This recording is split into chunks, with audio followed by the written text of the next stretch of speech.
How's it going, guys? I'm sitting here in front of an Epson TM C3500. If you own one of these, you may have run into a problem where there's a malfunction when it goes to cut.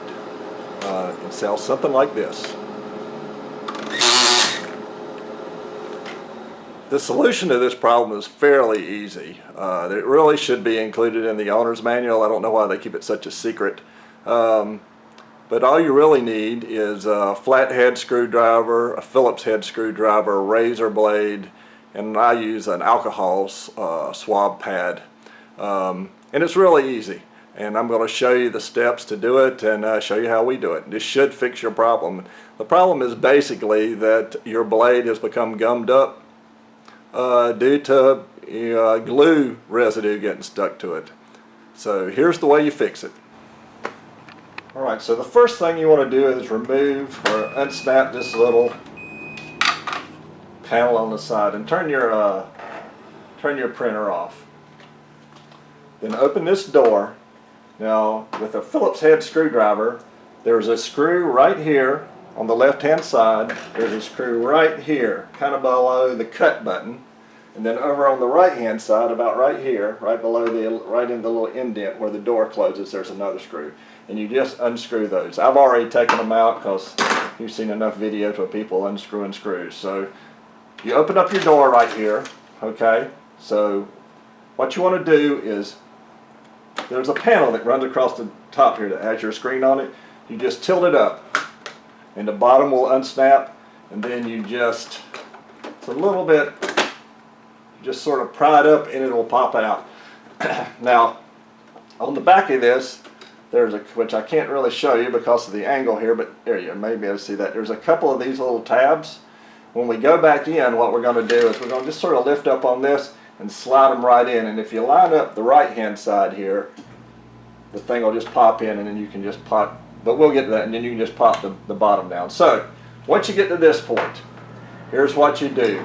Located right here, okay, there is a little wheel.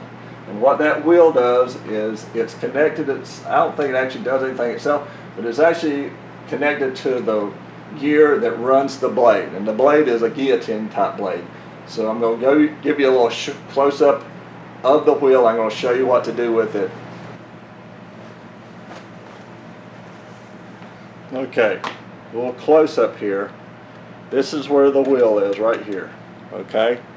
So what you want to do is you want to take your flathead screwdriver and just roll the wheel.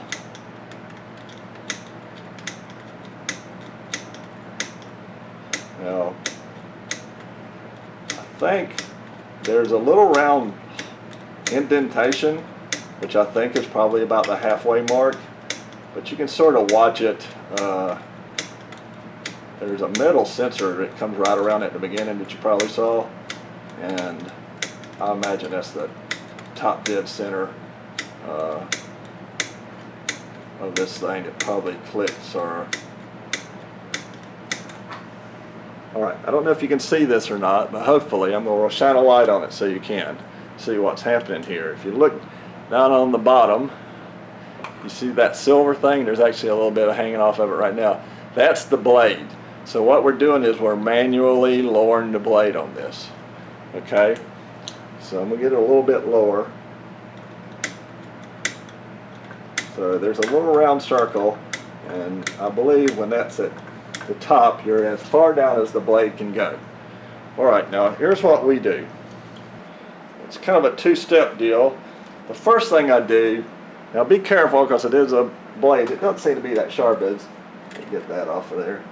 Is we'll clean it with some alcohol. Now we've actually already done this one, so like that. Now the first time we did it, we just did that. It didn't seem to help, so or it helped, but not as much. So the next thing I do is I take a razor blade. All right, and I just put it up square at a little angle, you know. And basically, what I'm doing is just making sure anything. Now the first time we did this, there was a ton of stuff come off, but this one probably not so much. And then you do the back side here as well. And on yours, if you've never done this before, ours has just recently been cleaned. you're probably going to get a lot of stuff falling down, and it's just glue. So once you get that, what we usually do is just wipe it off one more time with the alcohol. And that's it. And so then what you want to do, you may not have to do this part, but I'm paranoid, so what I do is I roll it back up. You keep going in the same direction, and it'll retract the blade. Okay.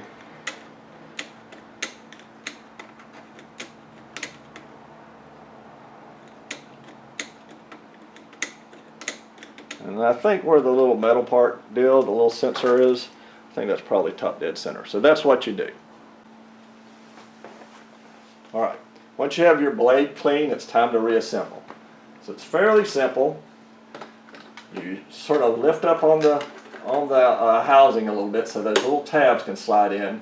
Make sure that over here on the right is lined up, and it should just drop right into place. Now on the bottom here, what I've been doing is sort of giving it a little push, the little metal, the actual housing of the printer pushing up, and then just snapping it back in place. And you put your side cover back on, close here, line up your paper, you hit start, which will make it run through its cycle. Now sometimes, so hold it down, sometimes when you first start it after you've cleaned it, the first time it'll foul. It'll throw an error and it'll kind of not want to cut right, but sometimes it'll run all the way through. So we'll see what happens here. But if it does the first time, just turn it off and restart it the second time.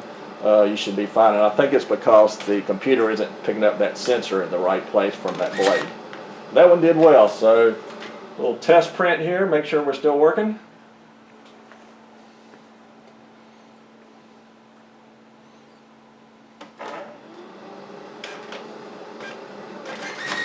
There you have it. And that's the way you clean your Epson TM C3500.